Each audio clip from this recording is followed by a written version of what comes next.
All right, everybody, I have 1 minute past the top of the hour. I am Tiffany Pablo. I'd like to welcome everyone to today's Advanced Administrator Training.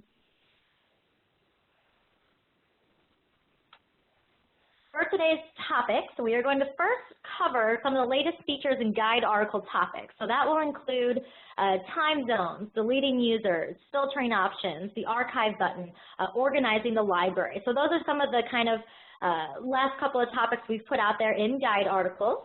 Beyond that, we're also going to take a look at toggling over to the web app, some tips and tricks with news and polls. With documents, we're going to discuss delete versus reload. We'll also talk about email notifications, look at a brief thing about minutes workflow in BoardPaq. We'll also talk about adding users and verifying their login, current options for minutes and agendas, talk about agenda templates, staging options, also the discussion feature. We're also going to do a brief preview of the new password reset. Now this hasn't been pushed out yet to users, but it will be shortly, so I'll give you a brief preview on that. Also, we'll talk about videos in the guide tab, and we'll wrap things up today with next steps. Now, during the presentation today, feel free to use the Q&A function to send in questions. You can actually send it to our other panelist, Samantha Quigley. So I'll go ahead and get started today with some of the latest features that we've put out through the guide articles. I'm actually switch the screen over here to my admin center. And first up, we put out a new feature, time zones. So adding time zones to your meeting. First and foremost, I want to point out that you must have Internet Explorer 10 or 11 or the latest versions of Chrome, Firefox, Safari, or Opera to use time zone. Now, I've had a couple emails lately with admins stressing that they can't see this feature. So basically, you're not using the latest browsers. You might be on Internet Explorer 9. So we always want to make sure to stay up to date with the latest browser. So basically, when you go ahead and schedule a meeting, you will have your info box here appear. To select a time zone, you'll hit select, and then you'll actually type in a search field. So maybe you're typing a zip code, the city name, the state. I'll just go ahead and put in our zip code here. Now, instead of hitting update, which a lot of people do, you have to actually hit the plus sign. That will bring up a search option. From there, go ahead and hit update. Your time zone will now be added. So you can go ahead and hit update to save that information. Now it does store that for you, so that will be an option. Let's see here, go to a meeting, I don't have a time zone. Next time I would hit select, I would see that up there as well. So as you select multiple time zones, they will be listed above, or you can search for new ones later. So once again, you're putting in a zip code, a city, state, and clicking the plus sign to get the result, and then clicking update. While we're on this section here, I also want to mention something about templates. So when creating your agenda for a meeting, to save time for future meetings, you can always save that meeting's agenda as a template. So you would just go ahead and click on any of these meetings that you want to save the agenda for. So for example, I click on this one. I can check enable. So if it wasn't checked, I would just hit enable, and now you can give the template a name. So maybe this is my standard audit template. I could go ahead, give it a name, and then just hit update. So in the future, when I schedule a new meeting, by clicking the plus sign, I can now select that template from my list below. So I can see my audit template here. I actually have a lot of templates for this account. So you would select it from your list. Now, the same thing goes if you want to delete a template. You would go back to that meeting you first created the template for and simply uncheck the box. So once we uncheck, that template now disappears. Now, I did talk to the product team lately about giving us a better visual on this, so we might add it to our filtering options where you can sort through the meetings that have templates so that you can easily find these later. All right, the next topic I want to discuss happens all the time. I get tons and tons of emails regarding, how do I delete a user? What if someone leaves the group or the board? Why am I still seeing them in the directory? Why are they still a part of my group? In BoardPaq, you really don't delete users. Now, once they've participated in meetings, so they've been included in attendance, sent in RSVPs, maybe even taken personal notes, they now become a record of that meeting. So in BoardPaq, we simply expire terms from their group or disable login. From there, you can use our filtering options to hide the users from your admin list. So the first thing I want to show within the directory, once again, let's pretend here that maybe Maureen Jefferson, we don't want her to be able to log in. So your first step, if someone does leave the board completely and you no longer want them to gain access to BoardPaq, you'll simply uncheck the Allow Login box and hit Update. You'll notice that that blue check mark now disappears. So that's kind of your first step. Next, you'll want to also remove them from any groups or committees. So from that tab, I can choose any group. So I'm just going to click Members here for this finance group. Now, my biggest tip here, which will save you time in the end, is when you're first setting up your users, or you can go back in whenever you'd like, give everyone a term. That way, when they do expire from the board or expire from a group or committee, you don't have to remember. Terms within BoardPaq are given for users. You can have multiple terms for each user. But the key thing to note here is they will only see information from the dates within that term.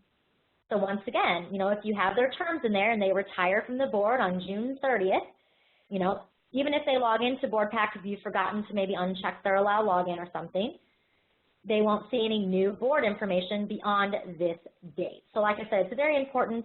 If you haven't done this when you initially set up your users, you can always go in and add them later. You can add multiple terms for each user within a group. So that's helpful if you have members that rotate in and out of groups. If you do not put a term for a user, it is unlimited by default. But once again, in order to kind of filter them from your list, they have to be expired. So once again, if someone leaves the group, go ahead and just give them a term. Maybe the start date doesn't matter. Put that end date in there, and then you will now see the date under end term or end. So it does mean that this user is now expired from this group. You may see them in Admin Center, but from the user perspective, they will not see them as a part of that group from that date forward. Now, the big question, how do I remove them from my list? You've been with us a couple years, your list is getting long, you have a bunch of users out of term. Simply use your filtering option. Upper left corner, you'll see that wrench. Now, maybe I want to just exclude the out-of-term users from my list. So I'll go ahead and hit Apply. All right, so now my list is shrunk up. I only see active users that are part of this group or committee. Now, this same concept does apply when looking at the directory. So once again, as you uncheck Allow Logins, no longer want anyone to have access to the account, you'll uncheck their Allow Login to shorten your list in the directory. Once again, you'll use that wrench in the upper left corner. So I don't want to see anyone whose logins are disabled. Go ahead and exclude and hit Apply. You'll notice that now I only see active members in my directory. So once again, you're unchecking the Allow Login in the directory, expiring terms within your groups or committees, and then using BoardPaq's filtering option to clean up that list in Admin Center.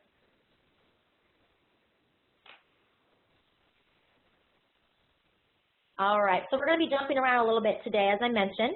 Moving on to the Meetings tab, I want to point out another latest feature, which is in the Agenda. All right, so once in my agenda, you might have noticed that we added a new Archive button next to Print Minutes. What this will do for you is create a giant PDF of your meeting materials.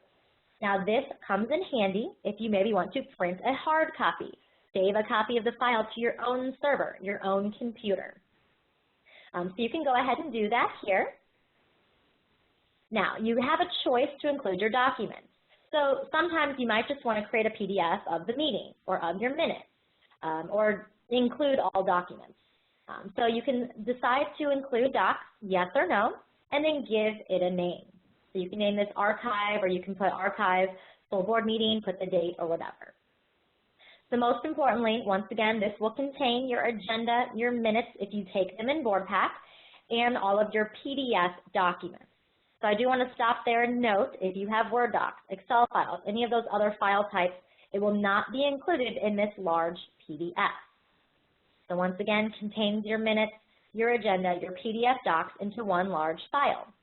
Once you hit generate, the system might take a few minutes to gather all that data while it's building the PDF. So I'm going to go ahead and skip that in the essence of time. Let's pretend I hit generate. Where does that archive copy go? Good question. Back to your Meetings tab. It's now going to be a part of your document list for that meeting. So you can see I've already created one here. It's going to end up at the bottom of your list. Now, by default, we have this set to turn off for users. So the access by default will be shut off. Then you can go ahead and turn it on for whoever you'd like. So I went ahead and turned it on for all these users. So once again, it's really up to you if you want to provide them a copy of the whole meeting as a PDF. So you can allow access, but by default it is turned off. Now from there, you might notice that we have a new view button in the document list. Reason for that, we got a lot of requests from admins. They wanted to preview the doc, make sure they loaded the correct item. Instead of having to toggle over to the web app with a published meeting, you can now view it here. So with that being said, we have our PDF. We'll go ahead and click View. It's going to open a new tab in my browser. From here, on my computer it displays like this, but I can once again save the PDF to my own computer for historical purposes, maybe to hand to an auditor, or I can also use the print function. Print myself a hard copy of the meeting, maybe take a hard copy as a backup in case someone forgets their device. All right, so we'll go ahead and just close out of that PDF. All right, so once again, that view button, works with all other documents as well. It displays them just like it displays the web app for BoardPaq. So if it is a Word doc, Excel file, PowerPoint, or something, it will open to that native program. So once again, we always recommend PDF. It really makes the functionality a lot better within BoardPaq. So we're going to jump around again. We're going to come back to the document list, discuss delete versus reload. But from here, I want to keep into the topic of the latest guide articles. So I'm going to go ahead and jump over to the library.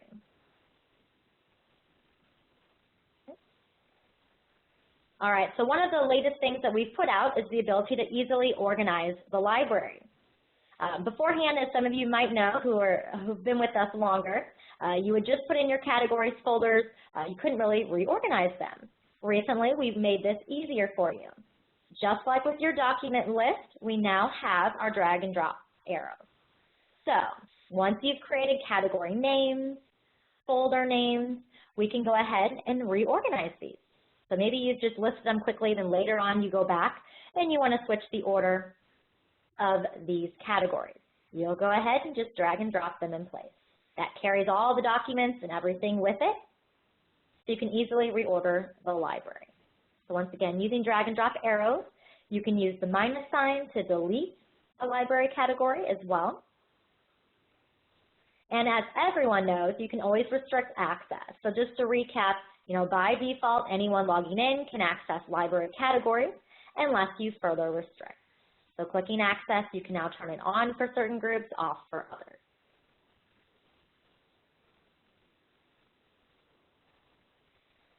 So once again, using the drag and drop arrows, you can reorder your library, delete a category, and as always, you can add a new one by clicking the plus sign.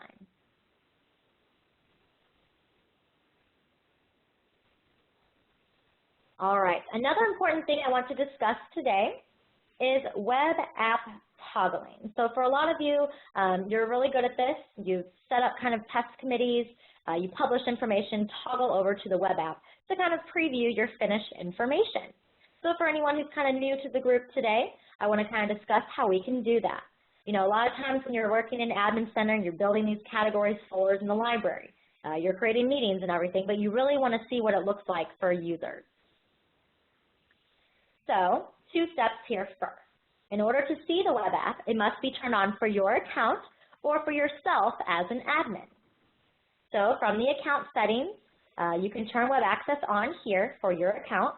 You can select yes. Don't forget to hit update at the bottom to save those changes. Or within the directory, you can override it for yourself. So a lot of companies do turn web access off for the account. So as the admin, you can go in, click on your name in the directory, right-hand side, use the drop-downs for web access. So depending on your account setting, you can override it. So once you have done that for yourself or for your account, in the upper right-hand corner, you can now toggle over to BoardPaq's web app. So once again, this is helpful to kind of preview information like users would actually see it. So from here, you can look at your scheduled meetings that are published from the calendar. You can open a meeting. Once your agenda is published, you can see what it looks like here, once again from the user perspective. I really like to switch over to the web app to check out my library as I'm building it. So as I reorder categories, make folders, add documents, I can kind of see exactly what that library looks like. So once again, toggling over to the web app to preview information, instead of having to keep that iPad next to you on your lap and constantly hitting refresh, in real time you can click over to the web app to see information that you've loaded.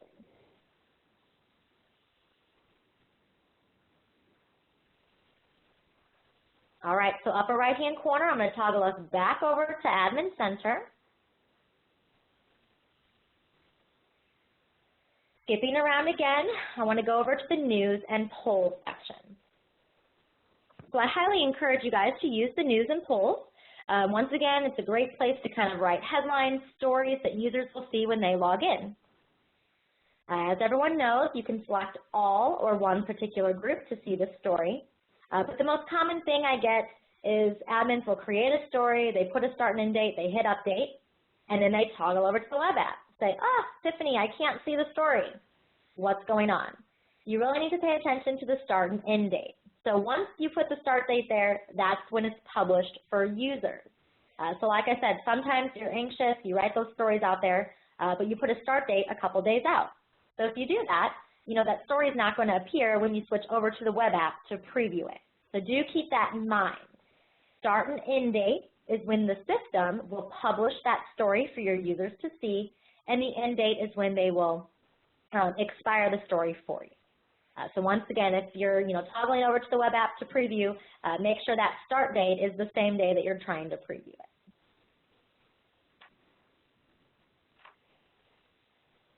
Now, as most of you know, your polls are started here as well. It is the same process as creating a news story. Instead of a headline, you're obviously typing a question.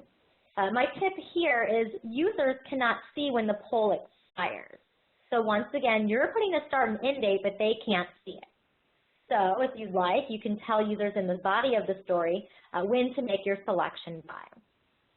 So this poll is actually is going to end, July 2nd, so I want to change that date here. So once again, it's just helpful for users so they understand, by what date they have to answer that poll. As everyone knows, right-hand side, you'll click Poll, add your choices. So once again, clicking the plus sign, adding your yes or no, or your future meeting dates, food selections, whatever you're using these polls for. But most importantly, lately I've had a couple people ask, how do you see the results? As you know, you can see the number tally. Also on the right-hand corner, you can click Results and now see specifically who selected each item. So once again, right-hand corner, you'll click Results. Over here, you can see exactly who selected each item. Now, I also want to point out that your polls only stay up there for 30 days. So after 30 days, they do expire for you.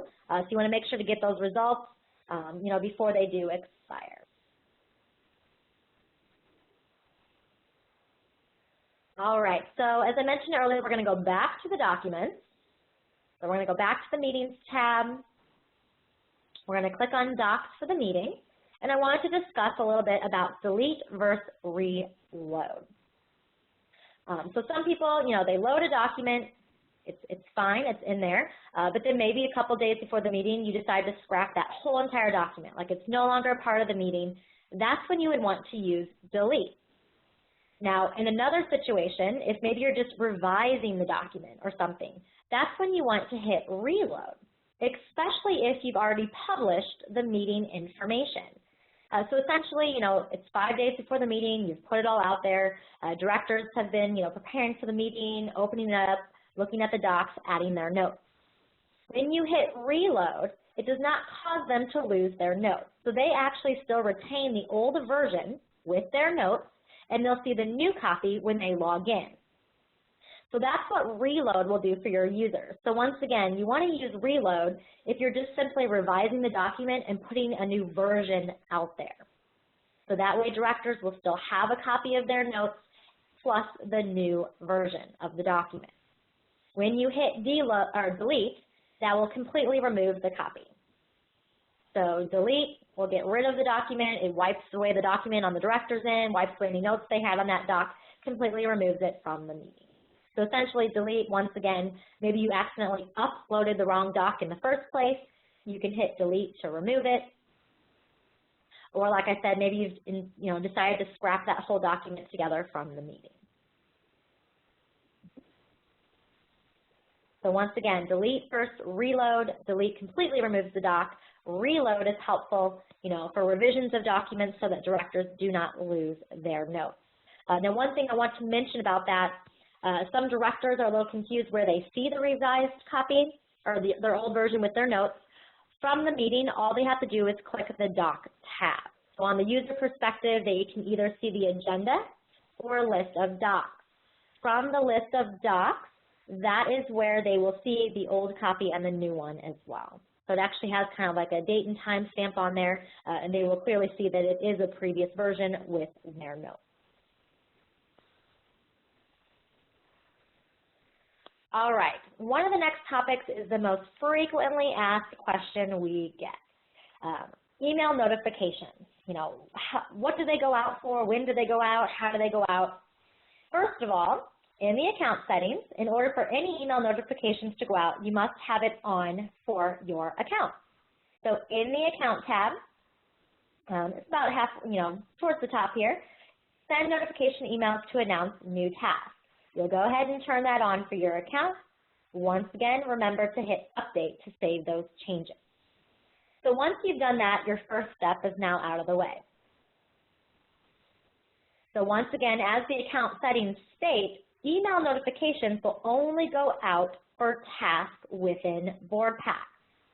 To recap the 3 tasks within BoardPaq, we'll go ahead to the Stage button. So your tasks are your RSVPs, when you send out the draft of minutes for review, or if you create assignments within your minutes builder. So those are the 3 types of tasks in BoardPaq, and the only time an automatic email notification will go out.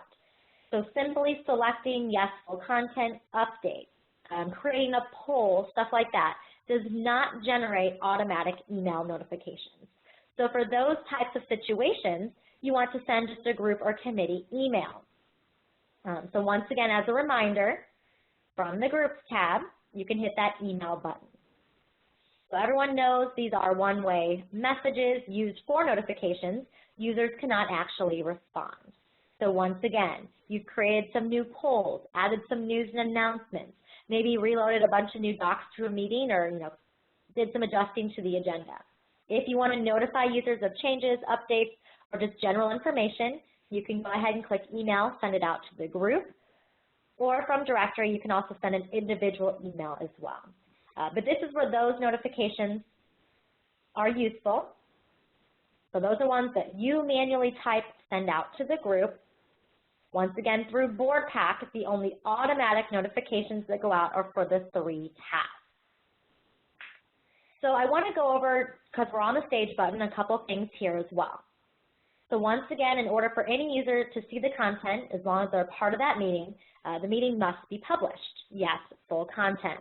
At that point, users will have access to all of the meeting information, the agenda, the docs, and everything. Once you publish a meeting, if turned on for your account, you have the ability to manage the discussion feature. As everyone knows, once a published meeting is out there, for each agenda item, users can participate in discussions if you turn this on. Now, we highly encourage you to turn this on once you do publish a meeting, gives users the opportunity to kind of talk back and forth to the group. As they're preparing for the meeting, they can kind of throw questions out to the group, kind of, talk back and forth. It is a secure forum for that information, a much more secure method than sending emails back and forth. So we give you guys, a secure area for the group to have these private, secure discussions. So once again, when you publish a meeting, you can turn this on or off, and you can do this at any time. Some admins like to turn it, off when the meeting starts, so directors aren't using it during the meeting. Some love to use it at the meeting. It just really depends. I do want to point out that when you disable the discussion, you can also clear out the transcript. So sometimes for the admins that have created test groups with a couple other admins, and you publish information so that you can see what the meeting looks like from the web version. I know a bunch of admins that will use the discussion feature. They can talk back and forth, discussing the meeting, any changes they want to make, and then once they actually publish the meeting to all of the users or whichever groups, they clear out that transcript beforehand. So you'll definitely want to do that so it's no longer tied to the meeting. And if needed, you can also restrict access. So this access button is referring to the discussion feature only, not access for the meeting. Remember, when you schedule a meeting, whichever group you choose, that's who does have access. So access here is if you want to exclude users from the group or forum tied to that meeting. Now below, as you know, this is how you create your task for BoardPaq. So when you select Notify and hit Update, if email notifications are on, those will once again go out to the group. Now I do want to point out, sometimes occasionally, the window might close out quickly, the notifications aren't sent, everyone's emailing, us saying, oh, my email didn't go out, they didn't get the notification. You really want to make sure, one, that it is turned on for your account. That's sometimes the mistake. Second, if that does happen, not sure why it really happens in the system, all you need to do is just reset. So if you have in fact select Notify, hit Update, and then you realize that the notifications didn't go out, you didn't receive the email, go ahead and just select Ready. Basically turns off RSVPs, and then you'll go ahead and hit Update. So then you'll just go back to Stage and then hit Notify and Update again. So at that point, it should send out the notifications. Typically, this is happening because the screen will kind of freeze. Kind of freezes there. All of those emails are being sent in the background. Does take a little bit of time, depending on how many members are on that group. So once again, to reset that, you would just go to Ready, Update, go back to Stage, hit Notify, and then Update, and it should send out those notifications. To send out the draft of minutes for approval. So once you take minutes within BoardPaq, you want those directors to review it. So that way they can review it, add any comments or notes, and then that assists you in creating the final draft. So once you want users to see it, you'll go ahead and click Draft. Once again, on their end, they'll see it as a task that pops up. Now, the last two things I wanted to discuss within the stage are calendar only and unpublished. So the difference between calendar only and full content, this is obviously all meeting content. So agenda, documents, everything pertaining to that meeting.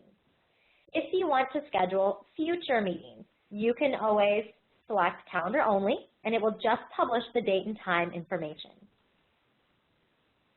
So once again, if you want to put date and times out there for the next 6 or 7 months, you'll select calendar only. But don't forget, when you want them to have access to the information, to go back in there and change it to full content. Finally, I want to note the unpublished function. Now, this is similar to shredding your board book. So basically, it removes the information from your user's view. So you only ever want to hit unpublished if you no longer want them to see the meeting. So what this will do for any users on the iPad, this is going to wipe out their notes. So please be aware of that. When you unpublish, similar to shredding the board book, it wipes everything from that meeting from their offline mode, which is the copy with their notes, and the online version as well. So they can't access it when logging in any longer. So with that being said, some companies have their different, what they want to do. Some people keep the meetings published forever. They never unpublish. They always give directors access to that meeting information. On the flip side, some companies unpublish minutes after the meeting, 2 months after the meeting. It's really up to your group. But please just be aware when you unpublish, it does remove their notes, and all access to that meeting. Now, with that being said, I also want to point out that's the user perspective. So if you unpublish the meeting, users cannot see it, but once again, you'll still maintain record of that here in Admin Center. So you will always be able to see every meeting you've created, and at any time you can go back and publish or unpublish, edit the meeting, or maybe archive a copy. Now, for some of you that may have, that have been around for a long time, your meeting list might be getting really long. That's why, once again, we added the filtering option, just like we did for directory and committees. But for your meeting, you have a bunch of options here. So when you unpublish a meeting, maybe you no longer want to see that on your list. So you can exclude unpublished meetings. Maybe I only want to see the last couple of months. So maybe I just want to see the last, 3 months of meetings. I can do that. Or maybe I want to search for a list of just a certain category. So you can do that here as well. So I would just hit apply. It took away all my unpublished meetings. It's only showing me the last, 3 months of meetings plus the current month or any future. So once again, it shrunk up my list. Maybe I want to sort by just the full board meetings or something. So I can even restrict it down to that as well.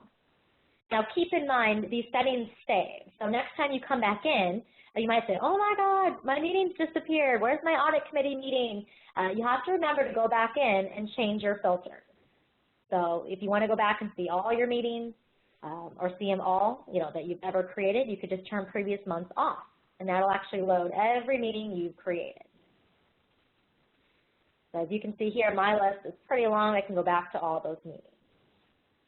So once again, just remember, if you feel like your meetings have disappeared, or something, it's probably that filter. So upper left corner, you'll see that little wrench, and you can control those features.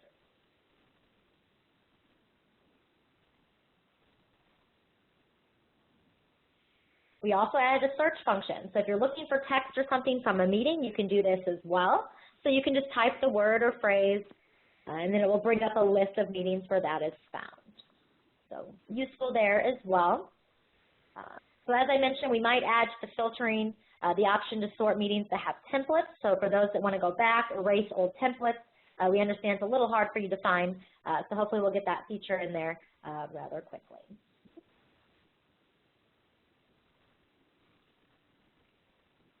I do want to point out, we had a question come in real quick. Since we're on this topic, I just want to point it out, that if you go back and republish a meeting, it will not bring back the user's notes. As everyone knows, notes are stored locally to that user's device. So once that copy is gone, it is gone for good. So even if you, unpublish the meeting and then go back and republish something from, 5 months ago, it will not bring back their notes. So essentially, it's just adding the new meeting back to their calendar, and it's as if it's the first time they're looking at it. So they will re-tap it from their meeting. They'll have to re-download a new copy of the documents. At that point, they could add new notes. So just want to point that out. That was a good question, but it will not bring back or republish their notes. So once again, it's kind of a group thing that you can discuss with your board, how long they want those meetings to be published, so that they do have a copy of those notes. Now, we run into this every once in a while. Some directors want to keep those notes forever. If that's the case, you can always turn on PDF printing for your account. So, they can essentially, print a copy, with their notes from the iPad as long as they have a wireless printer. So that way, they would have a copy of those notes even if you unpublish the meeting. But once again, that would be kind of up to your company policies and up to the group.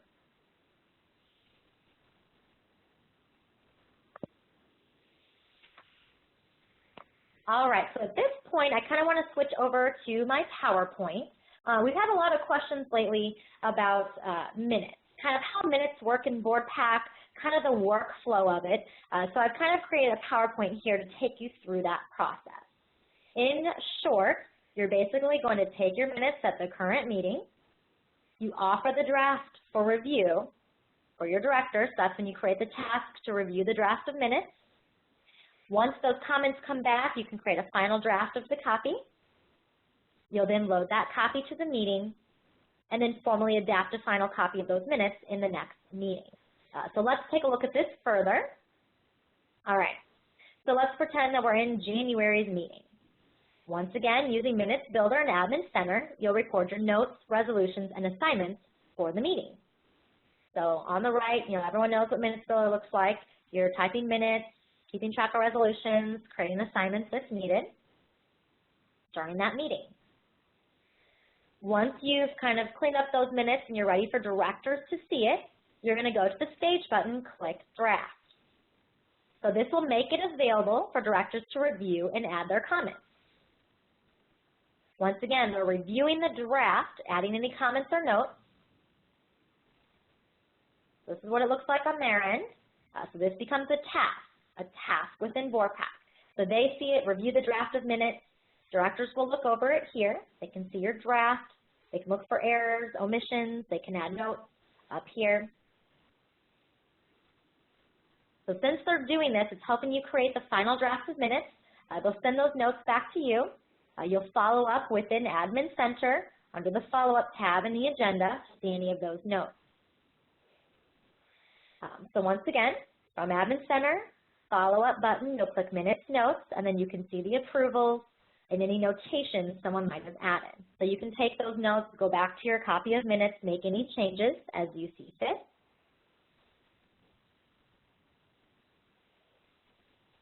And then, once you've cleaned up that copy with all of their notes, you've made all the changes, you can use the Archive button. So kind of a shortcut here.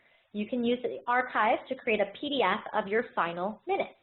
You'll want to make sure you exclude the documents so that this PDF will contain only the minutes. Once again, once you do that, your PDF will be available in your document list for that meeting. So up here, it's now a part of your list. I kind of zoomed in a bit. Now you can use the View button. So once you view, you can then save or print, as you can see here. So it's going to open up the PDF in your browser's viewer. From there, you can save or print. You want to typically save the copy to your computer so that you can quickly upload it to BoardPaq's next meeting. So it may look different here, on everyone else's computer. This is just how it appears on mine. So next month, when you're creating that meeting, so it's in February, you're creating the agenda. Obviously, a couple items at the top, usually welcome, call to order. Next up is your approved minutes from last month's meeting. So that's where you'll upload those minutes into BoardPaq, add it to your agenda just like you do all docs and agenda items. And then in that meeting, your directors will officially approve those minutes. So just like it happens like a normal meeting, then you can record the approvals within your minutes builder again. So minutes were approved, you can write down your yays, who moved, who seconded, and so on. And now that becomes a record for your next meeting. So essentially, them reviewing the draft of minutes, adding comments, notes, it should help the final approval become very quick and easy since they've already seen the minutes, pretty much kind of approve them ahead of time. You're just officially at that meeting approving that final copy that you've created. All right. So then basically you're repeating the process each month. And if any of you want a copy of this PowerPoint, feel free to email your account representative. You can email me directly or simply just, support@BoardPaq. So once again, I can give everyone a copy of that PowerPoint. Just, contact your account rep or you can email support@BoardPaq and they'll get that to you as well. All right, so I want to go ahead and switch back over to Admin Center. One of the most frequently things that I get asked as well is when admins are adding new users and trying to verify their login. A couple mistakes, sometimes tend to happen. When we're adding a new user, one of two things could happen. You're forgetting to check the allow login, or maybe forgetting to assign a password. Now, assigning passwords, typically when you're first setting up the account, we used to always say make sure you start at the top of the list, work your way down to make sure you don't skip anyone. Well, if you've noticed lately, we've actually added a visual for that. So some of you might notice that now next to the blue check mark, which represents that the user is allowed to log in, their login is enabled, there's now a key. This represents that the user has a password assigned. So like I said before, we always suggested to start at the top of the list, work your way down, because there was no visual. So now we have that visual there for you. So essentially, when you're adding new users, you're ready for them to log in, you'll really want to make sure that they have both the check mark and the key, meaning they're allowed to log in and they have a password. Now, what happens is a lot of times admins want to test the login. So they might have manually typed a password for a user, and they want to make sure that nothing's going to go wrong or anything when they do essentially log in. Now, what happens, the biggest mistake here, is admins will directly just log out of Admin Center. So they log out, type in that user's email and password, the credentials won't work. This is simply because, if you'll notice, you're on the Admin Center login screen. So if you log directly out of Admin Center to test a user's login, it's not going to work. It will only work, presumably, if you assign them as an admin. You're just adding normal users with no admin access. Those credentials will not work on this page. So once again, if you want to check logins, you will need to log out of Admin Center, but you're going to want to go to BoardPaq's website to test those logins. So once again, you'll go to BoardPaq's website, click Login. You'll notice it's a lighter blue screen, and it says Web App Login. So this is where users log in. You can now test those credentials, and they should work and allow the user to log in. So that's something I get emailed a lot about. Admins are frantic. They're adding new users, testing their logins. It's always because they've logged out and they're stuck on the admin login screen.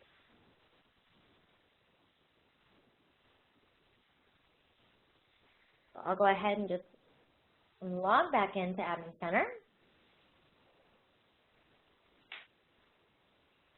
You also want to make sure when doing that, of course, that web access is on for your account or for that individual. If you're testing that login, obviously from your computer, and web app is turned off, those credentials will not work either. So if you do have that off for your account, off for that individual, you will need to test that user's login from an actual iPad. So keep that in mind as well. Make sure they're on the web app login screen and web app is turned on for your account.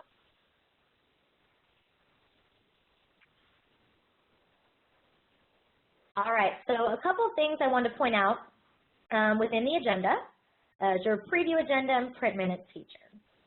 So when we're previewing the agenda, a lot of times admins will ask, how do I print this? Just want to point out, upper right corner, we do have some print options. So here we can go ahead and print.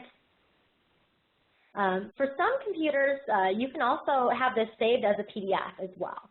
Now that we have that archive feature, you don't really have to do it that way, but I just want to point out that you can change the destination, so you can actually hit Save as PDF. Like I said, everyone's printers might work a little different, but you can save as PDF from here, or at least I can. But now with that simple archive feature, you don't really have to do that. We're generating those PDFs for you. So I just want to click out of that, go ahead and show you print minutes as well. So you have some options here. A lot of people want to maybe change the size, the font, the headings, kind of move those over as well. So I do want to point out you can change the font size, where the heading falls, bold, italicized, underline, the headings as well. Same thing for your resolutions and assignments. So sometimes people want to kind of make those stand out. So if we want, we can do that as well.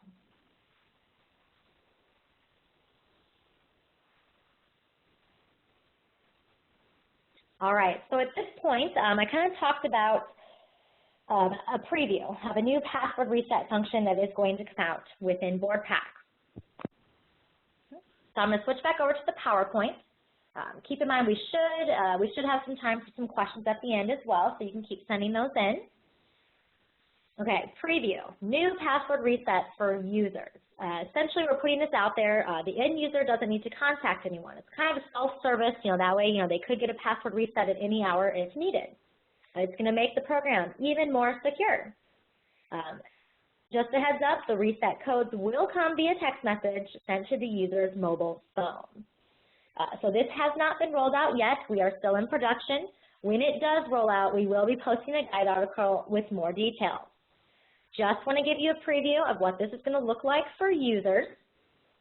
Okay, so essentially on the login screen, they enter the wrong password.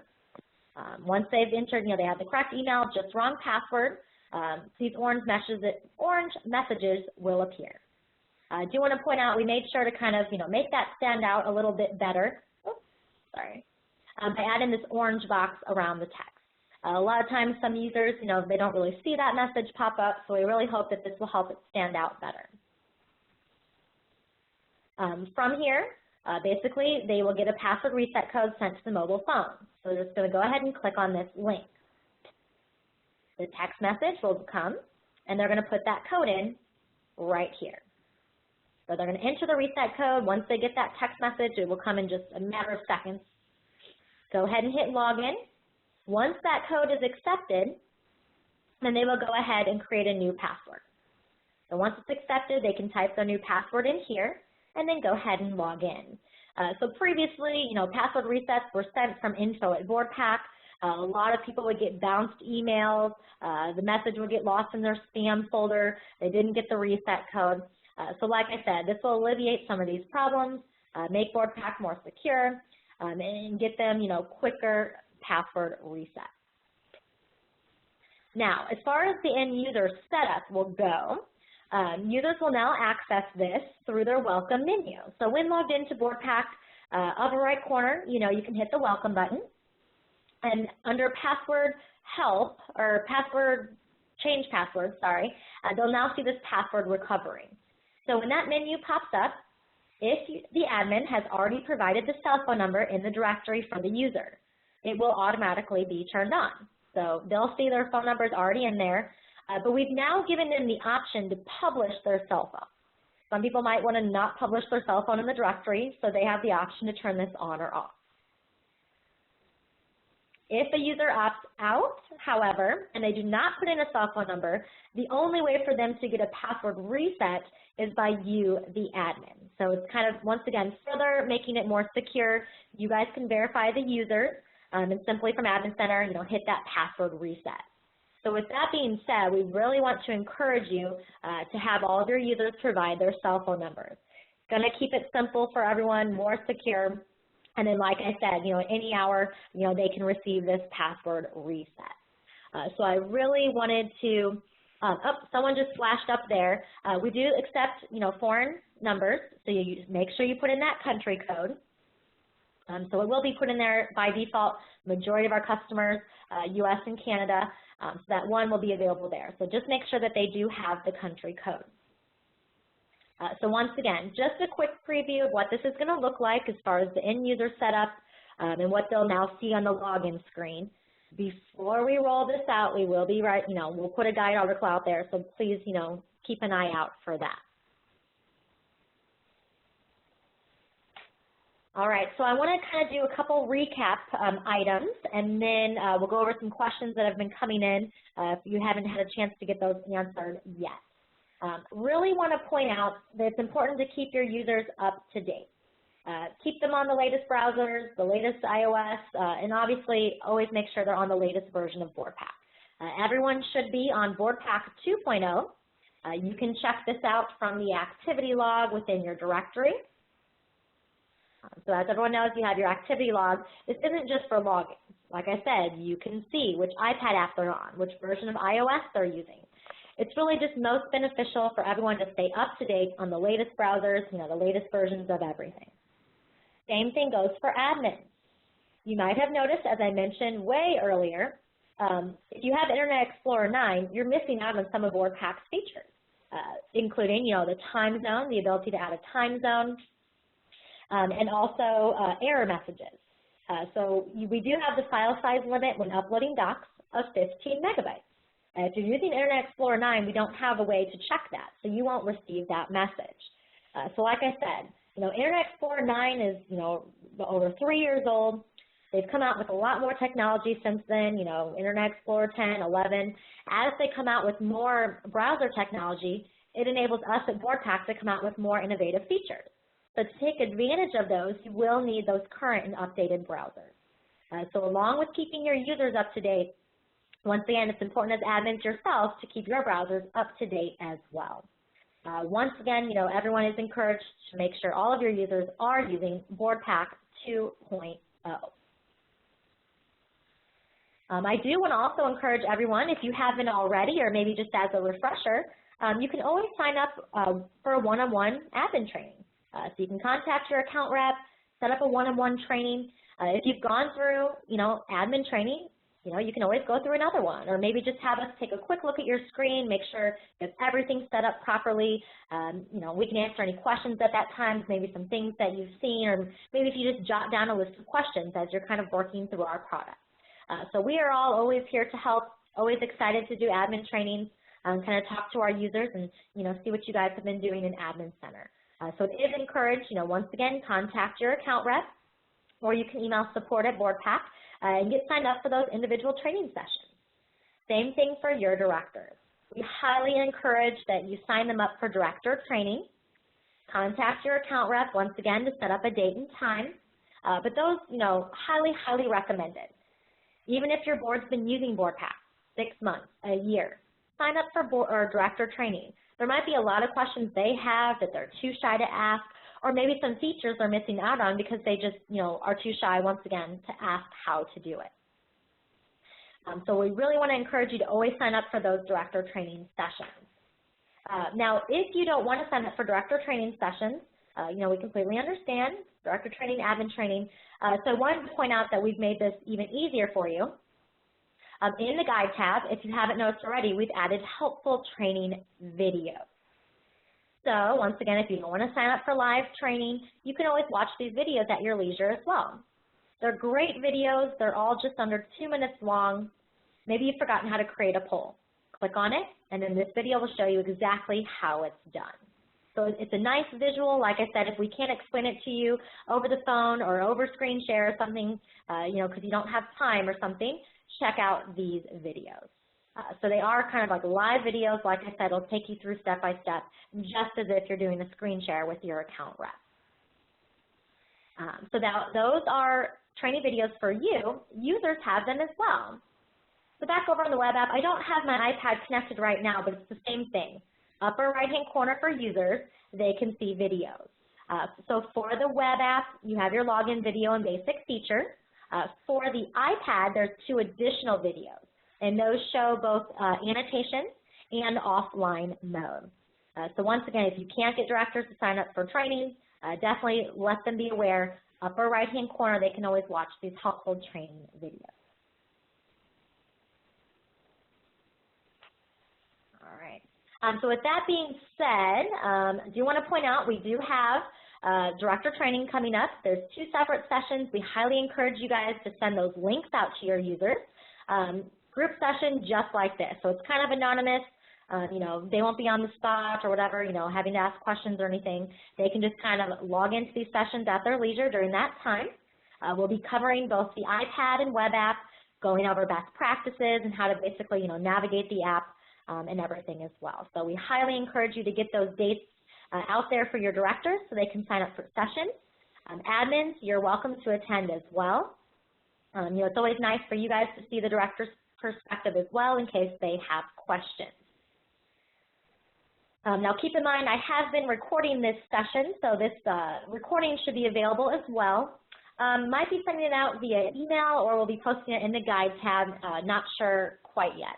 Most likely it'll end up in the Guide tab, so you guys can kind of watch the video of this at any time. But it does look like we have 5 minutes left, so I'm going to kind of glance over, see if we have any questions from the group here.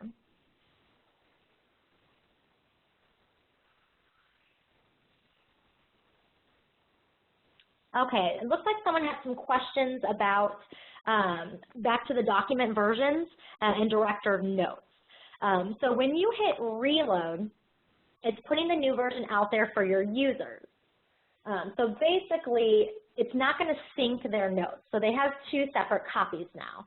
So they're going to have the new copy and the old copy with their notes. So it does not sync it. It doesn't add their previous notes to the new copy. So essentially, they have two new copies of the document. Previous version with their notes and the new document as well. Now, they can always go ahead and add more notes to that new copy if they'd like, but it will essentially make, you know, two copies of the document. So just keep that in mind.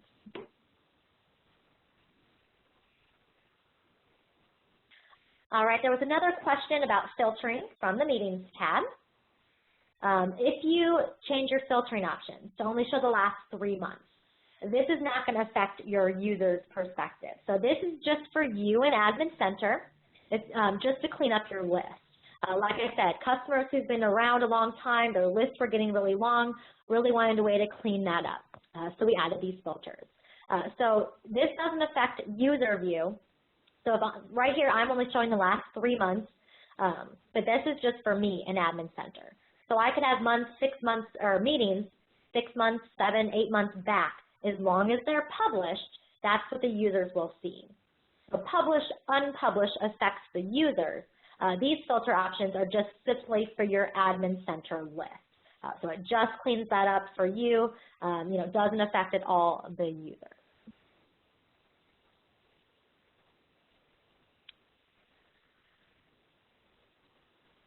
All right, just jotting over some more questions here. There is a question, any plans to include something in the app so directors can see all their notes from all the documents in one place?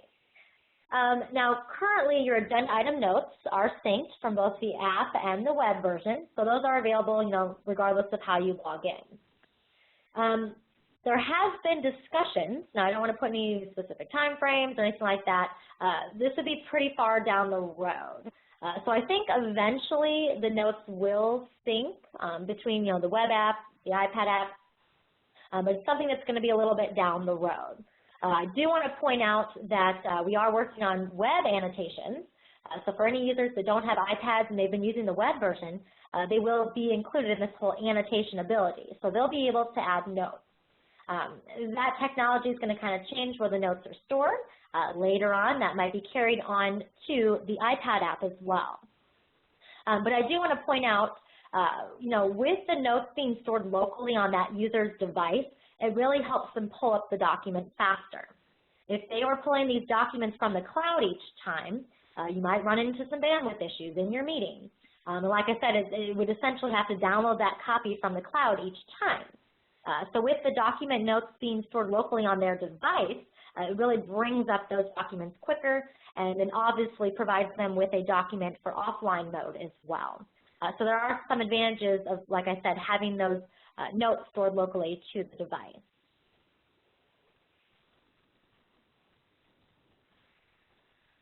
All right, well that looks like all of the questions. I want to thank everyone for attending training today. It looks like we have about 30 seconds left. But once again, thank you everyone for attending. If you want a copy of any of the PowerPoints from today, Minutes Workflow or that preview, we can send you a copy. Just contact us. Highly encourage you to send those links out for director training. Once again, located in the Guide tab. But thank you so much for everyone attending today. I hope you learned a lot. Like I said, look for a recording of this as well. It'll probably be available through a Guide article. Thank you everyone and have a great day. Bye-bye.